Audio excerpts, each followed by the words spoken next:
ಗುಬ್ಬಿ Bagli clinicals ಆಸ್ಪತ್ರೆಯ ನಿರ್ದೇಶಕರಾಗಿ ಕೆಲಸ ಮಾಡ್ತಾ ಇದ್ದೇನೆ. ಇಲ್ಲಿ ನಾವು ಇವತ್ತು ಕೂಡಿರೋದು ಅತ್ಯಾಧುನಿಕ ವಿಧಾನದ ಬಗ್ಗೆ ಅರಿವು ಮೂಡಿಸುವ ಬಗ್ಗೆ. ಅತ್ಯಾಧುನಿಕ ವಿಧಾನ ಅಂತಂದರೆ ಥೈರಾಯ್ಡು ನೋಡ್ತಾ ಇದ್ದಾರೆ, ಎಲ್ಲ ಕಾಮನ್ ಆಗಿದೆ ಇವಾಗ. ಸೊ ಥೈರಾಯ್ಡ್ ಟ್ರೀಟ್ಮೆಂಟ್ಗೋಸ್ಕರ ನಾವು ನಮ್ಮ ಡಾಕ್ಟರ್ ನವೀನ್ ಸರ್ ಅತ್ಯಾಧುನಿಕ ವಿಧಾನವನ್ನು ಅಳವಡಿಸಿಕೊಂಡಿದ್ದಾರೆ. ಅದು ಸಕ್ಸಸ್ಫುಲ್ ಆಗಿ ಟ್ರೀಟ್ಮೆಂಟು ಆಗಿದೆ. So it is a minimal invasive ಅಂತಂದರೆ ಇಟ್ ಈಸ್ ಸಣ್ಣ ಇಂಜೆಕ್ಷನ್ ನೀಡಲ್ ಮೂಲಕ ಟ್ರೀಟ್ಮೆಂಟನ್ನು ಮಾಡಿದ್ದಾರೆ. So this was done 6 months back. 6 ತಿಂಗಳ ಮುಂಚೆ ಈ ಪ್ರೊಸೀಜರನ್ನು ಕೈಗೊಂಡಿದ್ದರು. ಇವಾಗ ಪೇಷಂಟು ಚೆನ್ನಾಗಿ ಅದನ್ನು ಅಳವಡಿಸ್ಕೊಂಡಿದೆ. ಪೇಷಂಟಿಗೆ ಯಾವ ಥರನೂ ಸೈಡ್ ಎಫೆಕ್ಟ್ಸು ಆಗಿದೆ. ಈ ಮಾಧ್ಯಮದ ಮೂಲಕ ನಾವೊಂದು ಕ್ಲಿಯರ್ ಮೆಸೇಜ್ ಪಾಸ್ ಆನ್ ಮಾಡೋದಂತಂದರೆ ಈ ತರಹದ ವಿಧಾನ ನಮ್ಮಲ್ಲಿ ಇದೆ. ಸೊ ಯಾವ ಪೇಷಂಟಿಗೆ ಆ ಥರ ಏನಾದರೂ ಥೈರಾಯ್ಡ್ ತೊಂದರೆಗಳು ಇದ್ದರೆ ಪ್ಲೀಸ್ ಕ್ಲಿನಿಕಲ್ಸ್ BGS ಹಾಸ್ಪಿಟಲ್ಸ್ಗೆ ಸಂಪರ್ಕಿಸಿ ಮತ್ತು ನಮ್ಮ ಡಾಕ್ಟರ್ಸನ್ನು ಕನ್ಸಲ್ಟೇಷನ್ ಮಾಡಿ. ಇಲ್ಲಿ ಒಂದೇ ಥರ ಅಲ್ಲ. So we have all the facilities under one roof. So we treat with the clinical approach of consulting all the specialties. Like Sir Naveen Sir ಹೇಳಿದ್ರು. So it will be discussed in between all the specialists. ಅದನ್ನು discussion ಮಾಡಿ ಅದರ ಮೇಲೆ will decide which treatment is the best treatment protocols. So ಆ ಥರ we have this opportunity. So please request to spread this message and communicate with the public. Thank you to connecting with us. So ಇವತ್ತು ನಾವು ಒಂದು complicated at advanced and at simple ಅಂತ ಹೇಳ್ಬೋದು, ಎಲ್ಲ ಒಟ್ಟಿಗೆ. Complicated ಅಂತ ಏನಕ್ಕೆ ಹೇಳ್ತಾ ಇದ್ದೀನಿ ಅಂದರೆ this was the first case we have done. ಇದಕ್ಕೆ ನಮ್ಗೆ ಗೊತ್ತಿರೋ ಪ್ರಕಾರ ಯಾವುದೋ ಈ ಥರ ಕೇಸು ಮುಂಚೆ ಎಲ್ಲೋ ಬೇರೆ ಆಸ್ಪತ್ರೆಯಲ್ಲಿ ಬೇರೆ ಕಡೆ ಎಲ್ಲೋ in entire world treatment is not done. It is very less, data is very less. So ನಮಗೂ ತುಂಬ ಚಾಲೆಂಜಸ್ ಇತ್ತು. It's a difficult case but we have handled it very safely with the patient profile whatever we had. So thyroid nodules ಅನ್ನೋದು ನಮಗೆ ಸಹಜವಾಗಿ ಗೊತ್ತು. Thyroid ಗಂಟು ಅನ್ನಬಹುದು, ಗಡ್ಡೆ ಅಂತ ಹೇಳ್ಬೋದು. ಇದರಿಂದ ನಾವು ಸರ್ಜರಿ ಮೂಲಕ ಮಾತ್ರ ಟ್ರೀಟ್ಮೆಂಟ್ ಮಾಡೋಕ್ಕೆ ಇನಿಷಿಯಲಿ ಆಪ್ಷನ್ಸ್ ಇರ್ತಾ ಇತ್ತು. ಬಟ್ ಇವಾಗ with modern medicine, minimally invasive treatments, pin hole treatments, ನಾವು ಇದನ್ನು ಒಂದು ಸ್ಮಾಲ್ ನೀಡಲ್ ಮುಖಾಂತರ, ನೀಡಲ್ ಬ್ರೇಸ್ ಟ್ರೀಟ್ಮೆಂಟ್ ಅಂತಲೂ ಕರೀತಾರೆ ಕಾಮನ್ ಆಗಿ. ನೀಡಲನ್ನು ನಾವು ಅಲ್ಟ್ರಾಸೌಂಡ್ ಮೂಲಕ ನೋಡಿಕೊಂಡು ಆ ಗಡ್ಡೆಯಲ್ಲಿ ಪ್ಲೇಸ್ ಮಾಡಿ, ಆ ನೀಡಲ್ನ ಪ್ಲೇಸ್ ಮಾಡಿ ಅದನ್ನು ಕಂಪ್ಲೀಟಾಗಿ ಕರಗಿಸ್ಬೋದು without a surgery.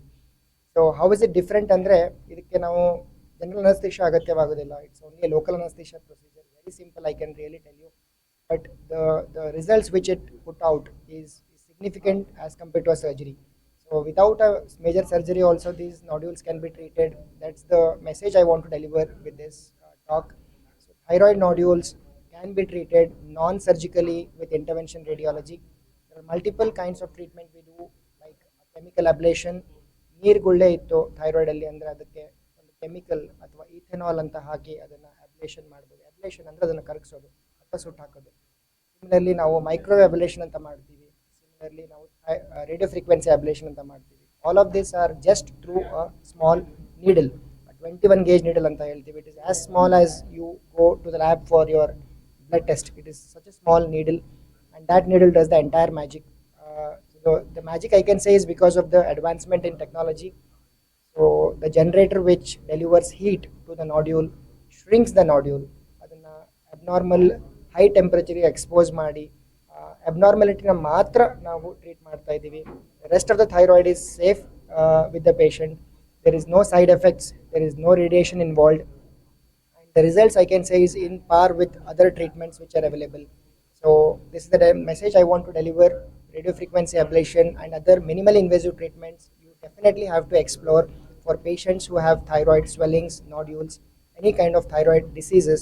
And it's not like we are doing it without any other surgeons or physicians. We have a multidisciplinary team here which consists of the endocrinologist, which consists of a surgical oncologist or ENT specialist. All together decide and tailor the treatment which ಅಂದರೆ ಯಾವರಿಗೆ ಯಾವುದು ಸೂಕ್ತ ಅಂತೇಳಿ. ಎಲ್ರಿಗೂ ablation ಅಂತ ಅಲ್ಲ, ಎಲ್ರಿಗೂ surgery ಅಂತ ಅಲ್ಲ, ಎಲ್ರಿಗೂ ಕೀಮೊಥೆರಪಿ ಅಂತ ಅಲ್ಲ. How patientsಗೆ which is suitable in the best interest of the patient, best profile of the patient. No side effects ಆಗಬಾರ್ದು, ಹಾಸ್ಪಿಟಲ್ ಸ್ಟೇ ಆಗಬಾರ್ದು, ಸರ್ಜಿಕಲ್ ರಿಸ್ಕ್ ಇರಬಾರ್ದು, ಇದನ್ನೆಲ್ಲ ಕನ್ಸಿಡರ್ ಮಾಡಿ. ಸೊ ನಾವು even radio frequency ablation or other intervention radiology modalities of treatment are also included in these thyroid nodules and thyroid swellings? Dr. Preetham Anta, Medical Director, Clinical Hospital. So I've been supporting the team here and all the clinical activities what is being carried out. So ಈ ಮಾಧ್ಯಮ ಮೂಲಕ ನಾನು ಮೂರು ವಿಷಯ ಹೇಳೋಕ್ಕೆ ಪಡ್ತೀನಿ. ಒಂದು intervention radiology per ಸೆ as a speciality, how it is emerging, that's what in today's the purpose of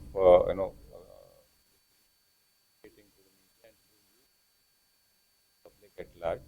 Intervention radiology ಮತ್ತೆ as a specialty, as a super specialty, what is it? Number one.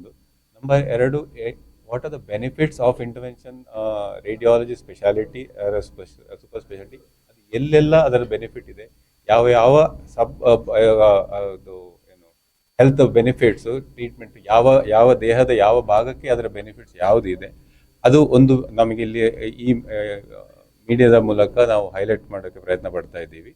And specifically this procedure what we have done here, that is very unique of its kind, and as far as we know that none of the journals have been reported, in none of the journals it has been reported, so we have put it for the first time in the journals and it has been accepted in the journal, this procedure that has been carried out, and we are interested to communicate this to the public and to the media that this is very unique that has been done here. Can other people also can avail this facility here with the reasonably acceptable cost, which is not very high, and in a manner it can be done which most of people can avail this facility.